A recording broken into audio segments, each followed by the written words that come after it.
Today's topic is Aunt Jennifer's Tiger, written by Adrienne Rich. It was a very famous poem written by this American poet. She was an activist, she was a radical feminist, and she writes in the confessional mode.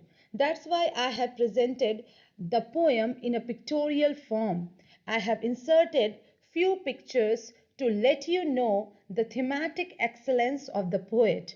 Okay, so now see in the text, Aunt Jennifer's tigers prance across a screen, bright topaz denizens of a world of green. They do not fear the men beneath the tree, they pace in sleek chivalric certainty. So you can see there is rhyme scheme that two words in the beginning of the first two lines they are rhyming with each other. Screen, green. So let me just talk about that this poem is divided into three stanza and that is separated into stanzas of how many lines? Four lines, which is known as quatrains, right? So these quatrains follow a simple rhyme scheme AABB with couplets, changing sounds from stanza to stanza. This is a poem which talks about a woman who expresses her deep feelings through her art. And who was she? Aunt Jennifer. And she was a prey of male dominated society. What do you mean by male dominated society? Where the men were the rulers and the women were the subjugated cells, right? So in this poem, the poet has tried to represent the character of Aunt Jennifer to explain her deeper feelings, her poetic discourse. And at the end, the poet tried to explain that even throughout her life, the wife who used to suffer under the dominance of her husband, and even after when she will die, the agony and the pain will never subside, right? So let's quickly talk about the poetic discourse used in the poem. So here in the poem, the poet has used the symbols like uncle, aunt, tigers, wedding band, and Aunt Jennifer's hand. And there is synecdoche also and transferred epithet, which means that the terrified hands representing her being terrified. And pun is most important because it will give you the idea about the two different words which have the different meanings, right? Just suppose, what is this ring?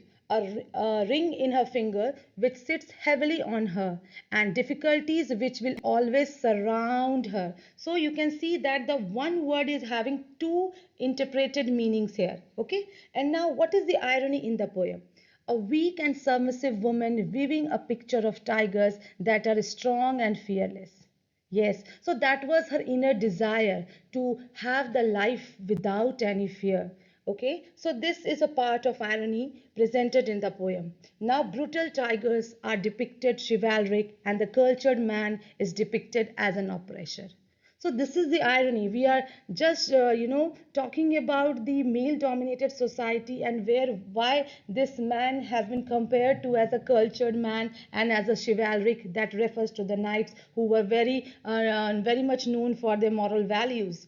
And what is the next here? Even when the creator dies, her work will continue to exist.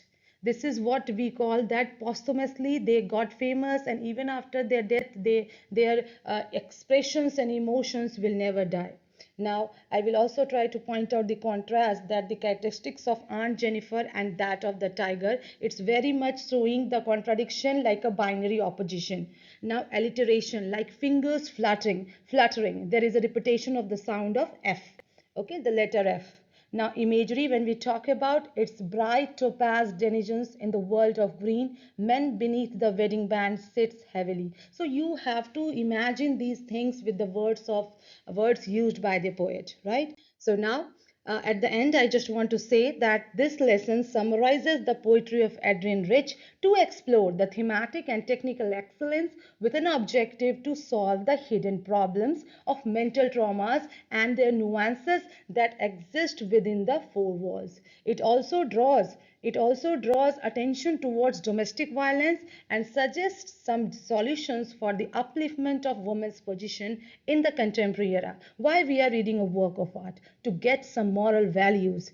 Every work of art has a didactic lesson, so I am very much sure that this poem will give you a critical thinking to evaluate the society, and you can find the position of women, that how they are suffering since ages, and it is still continued in the contemporary era, and we should do something to the upliftment of women's status. Thank you.